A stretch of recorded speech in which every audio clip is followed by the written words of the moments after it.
Hello everyone, আজকের ব্লগটা is about the Orchid farm stay, যেখানে আমরা মার্চ মাসে গেছিলাম। আমার ছেলের বোর্ডসের পরীক্ষা শেষ হওয়ার পরেই আমরা চলে গেছিলাম ওখানে। এটা বিজনবাড়িতে, যেটা কিনা দার্জিলিং ডিস্ট্রিক্টে। বিজনবাড়িতে ইজ ভেরি মাচ ফেমাস, আর এই অর্চিড ফার্ম স্টেতে থাকাটাও খুব মাস্ট আমি বলবো। It's on the hill top, ভীষণ ভালো অ্যাম্বিয়েন্স, ভীষণ ভালো ফুড, সব কিছু ভীষণ ভালো, একদম ফ্রেশ ফুড আপনারা পাবেন। আমরা ভীষণ এনজয় করেছি, বনফায়ার করেছি ওখানে, তার বনফায়ারেতে গ্রিল চিকেন আরও অনেক কিছু খেয়েছি।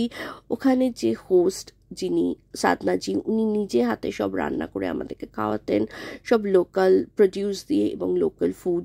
আমাদের ভীষণ ভালো লেগেছে।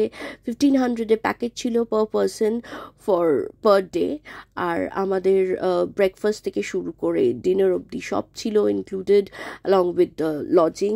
আর এই স্টাইল, এই কেবিনগুলো ভীষণ সুন্দরভাবে বানানো হয়েছে, খুব সেফ লেগেছে, ওখানে কোনো রকমের অসুবিধা হয়নি। আমরা আমাদের নিজেদের মতন করে ওখানে থেকেছি, মনে হয়েছে নিজের বাড়িতেই আছি, একদমই মনে হয়নি যে আমরা অন্য কোথাও এসে থেকেছি। ঠান্ডাটাও খুব সুন্দর ছিল, মার্চ মাসে খুব যে বেশি ঠান্ডা ছিল তা না, বাট একদম সুদিং ওয়েদার ছিল। ইনফ্যাক্ট সাধনাজি আমাদের জন্য ওখানে স্পেশাল এক রকমের সস সেটাও বানিয়ে দিয়েছিলেন, এতটাই ভালো লেগেছিল ওখানে খাওয়ার, খুব এনজয় করেছি। সব ডিটেলস আমি ডেসক্রিপশন বক্সে দিলাম। ব্লগটা ভালো লাগলে প্লিজ ফলো করবেন, সাবস্ক্রাইব করবেন, লাইক করবেন। Thank you so much for watching.